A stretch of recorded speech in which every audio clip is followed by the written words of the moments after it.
नमस्कार, स्वागत आहे तुमचे आमच्या चॅनेलमध्ये। आवाज महामुंबईचा, शोध बातमीचा, कौल मनाचा। चला तर मग आमचे चॅनेल शेअर करा, लाईक करा आणि सबस्क्राइब करा। धन्यवाद।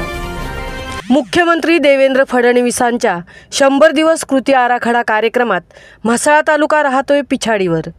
माजी सभापती महादेव पाटील।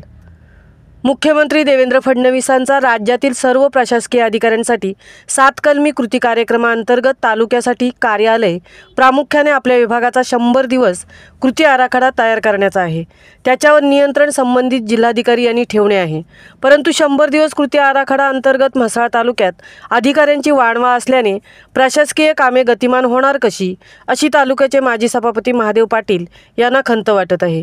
तालुक्यात पोलीस निरीक्षक, उपअधीक्षक भूमी अभिलेख, दुय्यम निबंधक, भारत संचार निगम अधिकारी, प्रकल्प अधिकारी, एकात्मिक बालविकास प्रकल्प, उपअभियंता, महाराष्ट्र राज्य विद्युत मंडळ, वैद्यकीय अधीक्षक, ग्रामीण रुग्णालय, प्राचार्य, ITI या महत्त्वाच्या पदांचा कार्यभार रिक्त आहे, तर पुढील विभागांचे अधिकारी मुख्यालयात राहतच नाही, असेही पाटील यांनी सांगितले।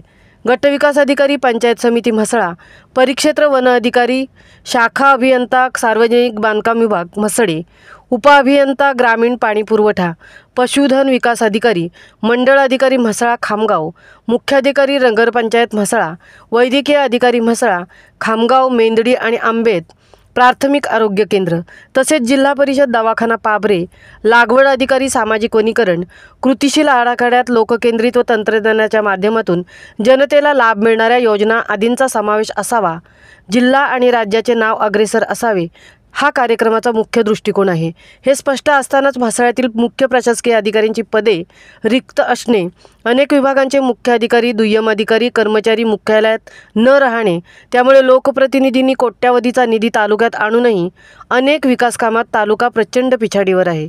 तालुक्यात कामे निकृष्ट दर्जाचे असणे, कामे अर्धवट करून बिले काढणे हे प्रकार सर्रास होऊ लागले आहेत। अनेक अधिकारी कर्मचारी खोट्या घरभाड्या पावत्या सादर करतात आणि शासनाची फसवणूक करतात, तर अनेक वेळा पती पत्नी एकत्रित राहतात आणि घरभाडे अलाउन्स स्वतंत्र घेतात, अशाही तक्रारी पुढे येत आहेत। आवाज महामुंबईचा चॅनेलसाठी संजय खांबेटेंसह तृप्ती भोईर, म्हसळा। आपण आता म्हसळा पंचायत समितीत आहोत आणि योगायोगाने पंचायत समितीत माजी सभापती महादेवराव पाटील इथे आहेत। रिक्त पद आणि मुख्यालयात न राहणं याबाबत त्यांना दांडगा अनुभव आहे, त्यांनीच काही मार्गदर्शन करावं। महादेवराव, काय म्हणणं आहे रिक्त पदांबाबत? प्रथम महायुतीच्या सरकारने गतिमान प्रशासन ठेवण्यासाठी प्रत्येक मंत्री महोदयांच्या खात्यांचं जे मूल्यमापन करून त्याच्यामध्ये स्पर्धा निर्माण केली आणि त्या स्पर्धेमध्ये या मतदारसंघाच्या आमदार आदिताई यांनी सर्वाधिक त्याच्यामध्ये गुण घेऊन नंबर मिळवला।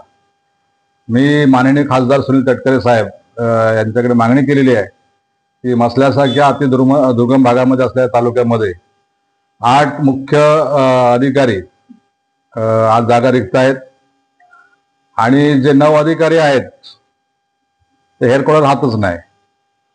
सामान्य माणसांचे प्रश्न सोडवण्यासाठी जेव्हा लोक येतात त्यांचं एका फेरीत काम होत नाही, एका कामासाठी 10-15 दिवस लावतायत आणि यातून प्रशासनाला किंवा इथल्या लोकांना वेठी धरल्यासारखं होते।